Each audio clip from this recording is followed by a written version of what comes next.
Salam uşaqlar. Deməli, bugünkü dərsimizdə suda quruda yaşayanlar sinfi olacaqdır.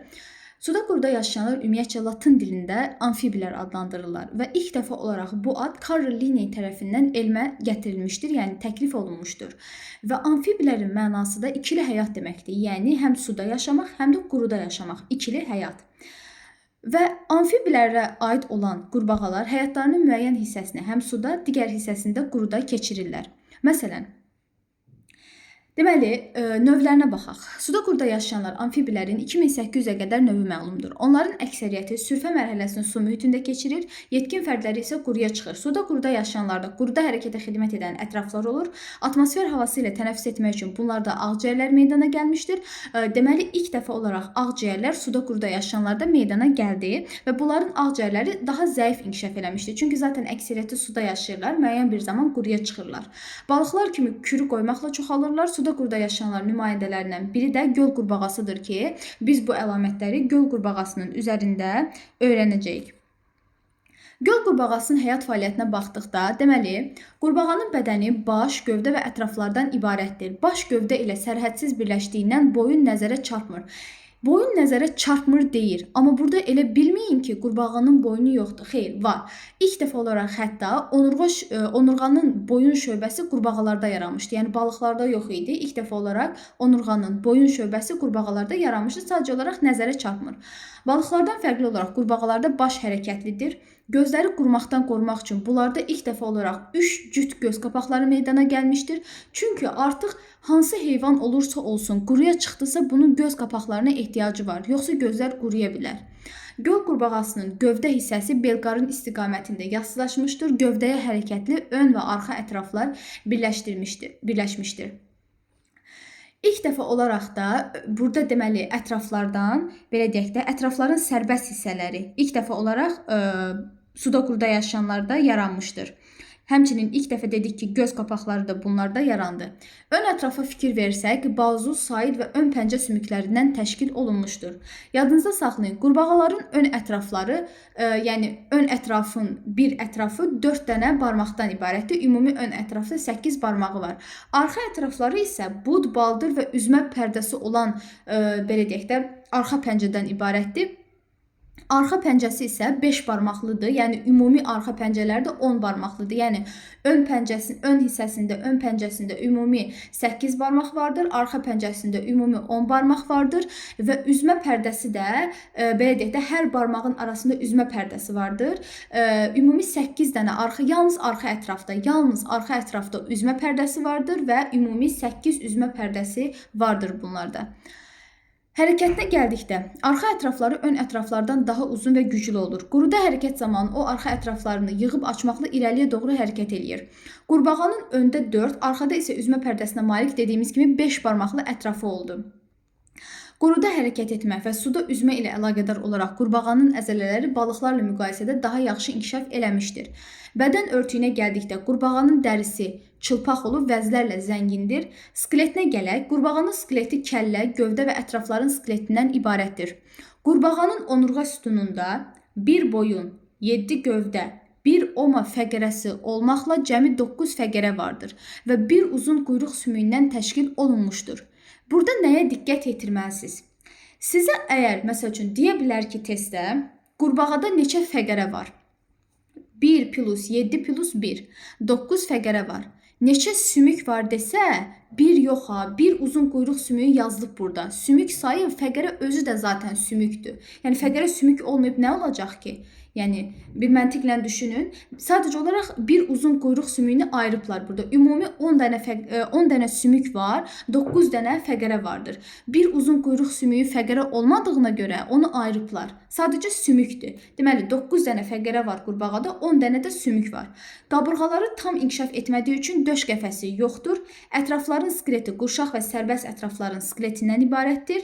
Çiyin qurşağı cüt sümüklər olan bir cüt kürək, bir cüt körpücük və bir cüt qarğa sümüklərindən və tək döş sümüyündən ibarətdir. Qabırğaları inkişaf etmədiyinə görə bu testlərdə sizə çaşdırıcı məqsədli düşə bilər. Döş sümüyü, çiyin qurşağı sümüyünə aiddir. Qurbağada döş sümüyü, çiyin qurşağı sümüyünə, qurşaq sümüyünə aiddir. Bu şəkildə. Bir də ki, məsəl üçün, kürək və qarğa sümükləri balıqlarda var idi. Körpücük sümükləri isə ilk dəfə olaraq bunlarda yaranmış oldu. Deməli, həzm sisteminə gəldikdə uzun yapışqanlı dilini xaricə atmaqla hərəkət edən həşəratlarla, baxın, cümləyə fikir verin. Hərəkət edən həşəratlarla, yəni qurbağanın önünə nə qədər istəyirsə hərəkət eləməyən həşərat qoy. Qurbağa onları yeməyəcək. Qurbağa ancaq beyni elə koordinasiya olunub ki, ancaq hərəkət edə bilən həşəratları yeyir. Həzm olunmayan qalıqlar bağırsağın genişlənmiş hissəsi olan kloakaya keçərək kloaka dəliyi vasitəsilə bədəndən xaric edilir. Deməli, ilk dəfə olaraq bunlar nə yarandı? Kloaka yarandı. Kloakaya həm həzm sisteminin axarları açılır, həm ifrazat, həm də cinsiyyət sisteminin axarları açılır. Deməli, həzm, ifrazat və cinsiyyət sisteminin axarları hamısı bir yerdə kloaka vasitəsilə kənarlaşdırılır. Tənəffüs sistemi də yetkin qurbağa kisə şəkilli ağciyərlərlə tənəffüs edir. Ağciyərləri zəif inkişaf etmişdir və yaxşı inkişaf eləmədiyinə görə bunların əlavə olaraq başqa bir tənəffüsə ehtiyacı var. Dəri, yəni dəri vasitəsilə də tənəffüsdə dəri də iştirak edir. Su mühitində qurbağada yalnız və yalnız dəri tənəffüsü olur. Testə düşür. Su mühitində qurbağada yalnız dəri tənəffüsü olur. Qurbağanın skeletinə bir də şəkil üzərində baxmağınız çox önəmlidir. Hissələrinə baxın. Deməli, kəllə sümüyü göstərilib, üst çənə sümüyü, alt çənə sümüyü, onurğa göstərilibdir. Qabırğaların zəif inkişaf elədiyini görürsünüz. Döş sümüyünü görürsünüz. Yəni oxlarla, məsəl üçün döş sümüyü göstərib də elə deyir. Testdə sizə düşə bilər, oxla göstərə bilər. Siz onun hansı sümük olduğunu bilməyiniz üçün şəkilə baxmalısınız. 2 dənə çanaq sümükləri göstərilib, quyruq sümükləri, arxa pəncə, ön pəncə sümükləri göstərilibdir. Diqqətli olarsınız. Həzm, ifrazat və cinsiyyət tənəffüs sistemi bu şəkildə də baxarsınız. Burada məsəl üçün kloakaya baxırsınız. Sidik hissəsinin kloakaya birləşdiyini görürsünüz burada. Yumurta borusunun da həmçinin kloakaya birləşdiyini görürsünüz. Çünki biz dedik ki, cinsiyyət sistemində axarları kloakaya açılır. Diqqətli olursunuz. Qan damar sisteminə baxırsınız. Qan damar sistemində bunlarda ilk dəfə olaraq kiçik qan dövranı da yaranmışdır. Yadınızda saxlayın. Ağciyər hansında varsa onda 2 qan dövranı olacaqdır. Yəni əlavə olaraq kiçik qan dövranı da yaranacaqdır. Ürəyində, deməli, ürəyi 3 kameralıdır, 2 qulaqcıq, 1 mədəcikdən təşkil olunmuşdur. Mədəciklərdə qan qarışır. Ürəyində 3 növ qan vardır. Arterial qan, venoz qan, qarışıq qan vardır. Böyük qan dövranında bunların bədənində 3 növ qan dövr eləyir. Arterial, venoz, qarışıq. Kiçik qan dövranında isə yalnız arterial və venoz qan olmaqla 2 növ qan mövcuddur bunlarda. Deməli, dediyimiz kimi ürəyi 2 qulaqcıq, 1 mədəcikdən ibarət olan 2 qan dövranı oldu. Bunlarda belə deyək də, böyük qan dövranında bədənə vurulan qan oksigeni toxuma və orqanlara verdikdən sonra yenidən ürəyə qayıdır. Qurbağanın ürəyində damarlar elə yerləşmişdir ki, arterial qan başa gedir, qarışıq qan bədənə gedir, venoz qan isə ağciyərlərə aparılır. Ona görə də böyük qan dövranında 3 növ qan iştirak edir. Arterial, venoz və qarışıq qan. İfrazat sisteminə gəldikdə bir cüt böyrəkləri vardır. Axarları kloakaya açılan bir cüt sidik axarı və 2 paylı sidik hissəsindən ibarətdir. Maddələr mübadiləsində qurbağanın bədən temperaturu sabit deyildir. Belə deyək, niyə sabit deyildir? Ümumiyyətcə, bədənində və ürəyində qarışıq qan olduğuna görə bunlar soyuqqanlı heyvanlardır. Soyuqqanlı heyvanların da bədən temperaturu sabit olmur. Həyat fəaliyyəti prosesləri, bunların sürəti ətraf mühitin temperaturundan asılı olaraq dəyişir. Sinir sisteminə gəldikdə balıqlarda olduğu kimidir, lakin qurbağada ön beyin balıqlardakına nisbətən yaxşı, hərəkət koordinasiyasını idarə edən beyincik isə zəif inkişaf eləmişdir. Ona görə də bunlar tullanaraq gəzirlər. Yəni hoppanaraq gəzməsinin səbəbi beyinciyin zəif inkişaf eləməsidir. Amma balıqlarda qurbağaya nisbətən beyincik daha yaxşı inkişaf edibdir. Onlarda bu səfər ön beyin zəif inkişaf eləyibdir. Hiss orqanlarına gəldikdə qurbağada görmə, eşitmə, qoxu bilmə, dad bilmə orqanları olur. Eşitmə orqanı əsasən 2 şöbədən ibarətdir. Orta qulaqdan və daxili qulaqdan ibarətdir. Biz balıqlarda demişdik ki, yalnız daxili qulağı vardır, amma artıq bunlarda orta qulaq və daxili qulaq vardır. Həmçinin təbil pərdəsi də mövcuddur orta qulağında. Mütləq burada baş beynin hissələrinə də baxmalısınız. Çünki şəkildə beyin düşür, siz onu bilməlisiniz. Balığındırmı, balığın beynidirmi, qurbağanın beynidirmi, sürünənin beynidirmi? Ona görə diqqətli baxırsınız, hissələr baxırsınız, ön beyni hardadır, orta beyin hardadır, beyincik hardadır, mütləq yadınızda saxlamalısınız. Çoxalmasına gəldikdə ayrı cinsiyyətli heyvanlarda çoxalma dövründə qurbağalar cütlərə ayrılır. Erkək göl qurbağasında dişi fərləri cəlb etmək üçün gürültülü səsləri gücləndirən rezonatorlar olur. Cinsi hüceyrələr çıxarıcı borularla kloakaya tökülür və oradan xaricə çıxır. Mayalanma xaricidir, su mühitində gedir. İnkişafına gəldikdə bir müddətdən sonra kürdən çömçəkuyruq adlanan balığa bənzər sürfə çıxır. Niyə balığa bənzər deyirlər? Çünki həmin qurbağanın sürfəsi balığa oxşar əlamətlərə malikdir. Hansı əlamətlər? 1 qan dövranına malikdir, 2 kameralı ürəyə malikdir, qəlsəmələr vasitəsilə tənəffüs etməsi, yəni bu balıqla ortaq cəhətidir. Ürəyində yalnız venoz qanın olması, 1 qan dövranının olması. Buna görə də qurbağanın sürfəsi balığa oxşuyur. Balığın yetkin fərdinə oxşuyur balığa. Bir neçə aydan sonra o yetkin qurbağaya çevrilir. Qurbağanın inkişafı dolayı yolla gedir. İndi burada fikir verin. Tutaq ki, qurbağa kürü qoydu, elə deyil. Burada indi mayalama prosesi getdi. Mayalama prosesi getdikdən sonra kürüdən sürfələr çıxır. Sürfələr birinci xarici qəlsəmələrə malik olur. Yəni birinci xarici qəlsəmə yaranır. Ardıcılığı yadınızda saxlayın. Birinci xarici qəlsəmə, ikinci daxili qəlsəmə, üçüncü arxa ətraflar, dördüncü ön ətraflar, beşinci ağciyərlər yaranır. Altıncı isə artıq qurbağa quruya çıxır.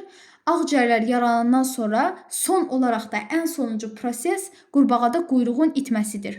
Deməli, biz belə nəticə çıxara bilərik ki, quyruqlu qurbağalar quyruqsuz qurbağalardan əvvəl yaranıbdır. Yəni quyruqlu qurbağalar daha qədimdir. Çünki quyruqsuz qurbağanın da inkişaf mərhələsində metamorfozunda belə deyək ki, quyruğun olması da bunu sübut edən amillərdən biridir. Tapşırıqlara da mütləq baxarsınız. Suda qurda yaşayanların müxtəlifliyi və təbiətdə roluna gələk. Bunların müxtəlifliyinə gəldikdə 3 dənə dəstəsi vardır suda qurda yaşayanların. Quyruqsuzlar, quyruqlular və ayaqsızlar dəstəsi. Quyruqsuzlar dəstəsinin nümayəndələrinə elə göl qurbağası özü quyruqsuzlar dəstəsinin nümayəndəsidir. Adi quru qurbağası vardır ki, şəkildə də görürsünüz. Əsasən bədəni nisbətən daha sərtdir və bunların ağciyərləri çox yaxşı inkişaf eləmişdir. Yəni digər qurbağalara nisbətən, digər suda qurda yaşayanlara nisbətən ən yaxşı ağciyərləri inkişaf edən adi quru qurbağasıdır. Çünki bunların dərisi sərt olduğuna görə dəri tənəffüs edə bilmirlər. Məcburdur ki, tənəffüsünün əksər hissəsini yaxşı inkişaf etmiş ağciyərlərlə ödəsinlər. Deməli, bu şəkildə. Bir də məsəl üçün ağac qurbağası vardır ki, şəkildə də görürsünüz. Bunların barmaqlarının ucları enliləşir və sormaclara çevrilir ki, düz səthlər üzərində durmağa imkan verir. Harada yaşamalarından asılı olmayaraq da qurbağaların çoxalması su mühitində gedir. Quyruqlular dəstəsinə isə salamandradır, daraqlı tritondur, balkan proteidi bunlar aid edilir. Salamandranın nümayəndəsi çil salamandradır. Daraqlı triton. Daraqlı tritonlarda isə ən zəif ağciyərlərə malik olan tritondur.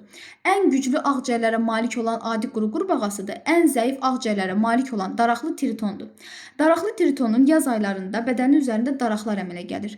Bu daraqlar həmin daraqlı triton quruya çıxanda yox olurlar. Suyun içərisində olanda isə daraqlı tritonun daraqları yaxşı inkişaf eləmiş olur və dəri tənəffüsünü artırmaq üçün, yəni sahəni genişləndirmək üçün daraqlar əmələ gətirir. Burada balkan proteidi göstərilmişdir ki, balkan proteində də belə deyək ki, bunlarda deməli qaranlıq mağaralarda yaşayır. Ona görə də bunların gözləri yoxdur. Qəlsəmələri bütün ömrü boyu qalır və bunlarda quyruq olur. Ön və arxa ətrafları da eyni uzunluqdadır. Yəni digər məsəl üçün quyruqlar dəstəsindən fərqli olaraq bunlarda ön və arxa ətrafları eyni uzunluqdadır. Ayaqsızlar dəstəsinin nümayəndələri də 60 sm dərinlikdə yaşayır torpaqda, ətrafları olmur, həlqəvi ayaqsız və seylon ayaqsızı aiddir. Deməli, suda qurda yaşayanların əhəmiyyətinə və qorunmasına gəldikdə, yetkin suda qurda yaşayanlar, həşəratlar və ya onların sürfələri müxtəlif ilbizlərlə qidalanmaqla kənd təsərrüfatı zərərvericilərini məhv edir. Onların özləri də digər heyvanların qidasını təşkil edir. Quru və ya su mühitinin çirklənməsi ilk növbədə bu mühitlərin sakini olan suda qurda yaşayanlara təsir edir. Ekoloji vəziyyətin getdikcə pisləşməsi onların növ saylarının azalmasına səbəb olur. Testə salına bilər ki, Azərbaycanın qırmızı kitabına suda qurda yaşayanların hansı növləri salınmışdır? Yadınızda saxlayın. Quru qurbağası, sarımsaq yeli qurbağa, Qafqaz xaçılçası, adi və Karolin tritonları bu kimi növlər düşmüşdür. Uşaqlar, deməli burada mütləq tapşırıqlara da baxarsınız. Mütləq bir şəkildə əgər ki tapşırıqlardan hər hansı bir başa düşmədiyiniz məqam olarsa, mütləq şərhlərdə yazarsınız və digər videolarımda da mən bunu demişdim. Mənim üçün yəni çox önəmlidir ki, məsəl üçün mən sizə dərs izahları edirəm. Onun nə dərəcədə sizi qane etdiyi, yəni mən çalışıram ki, elə izah edeyim ki, o mütləq sizə çatsın. Yəni sizə başa düşüləbiləcək bir formada mən onu izah edeyim. Dərsdən də hər hansı bir başa düşmədiyiniz yer oranda onu deyil ki, mən onu fərqli formatda sizə izah edeyim ki, əsas odur ki, şagird bunu yəni başa düşə bilsin, ona çata bilsin. Yəni bu şəkildə ona görə də şərhləriniz, rəyləriniz mənim üçün çox önəmlidir. Sağ olun. Gələn dərsdə sizə inşallah sürünənlər sinifini izah eləyəcəm.